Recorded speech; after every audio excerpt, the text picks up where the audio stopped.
అలాగే laser treatment తీసుకునే వాళ్ళు ఎలాంటి ఫుడ్ హ్యాబిట్స్ మెయింటైన్ చేయాలంటారు? అంటే కొంతమంది చేపలు తినొద్దు అంటారు, కొంతమంది పెరుగు తినొద్దు అంటారు, ఇలా కొన్ని రెస్ట్రిక్షన్స్ ఉన్నాయి కదా, అది ఎంతవరకు నిజం అంటారు?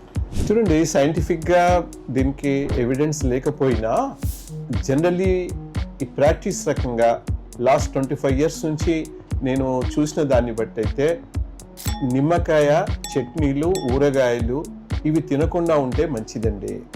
సో అలాగే ఎందుకు అంటే కరోనా టైంలో చాలామంది ఈ నిమ్మకాయ జ్యూస్ బాగా తాగారు, ఇమ్యూనిటీ పవర్ బాగా పెరగాలని చెప్పి.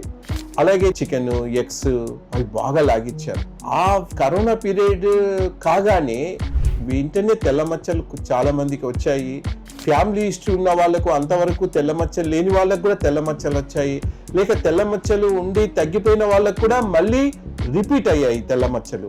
లేక ఆల్రెడీ తెల్ల మచ్చలతో బాధపడుతున్న వాళ్ళలో తెల్ల మచ్చలు పెరిగాయి. సో ఈ ఎక్స్పీరియన్స్ తోని మేము ఏం చెప్తున్నామంటే మ్యాక్సిమం మీరు ఈ ఐటమ్స్ తినకండి, కూరగాయలు, ఆకుకూరలు బాగా తీసుకోండి, న్యాచురల్ ఫుడ్ తీసుకోండి అని చెప్తున్నాం.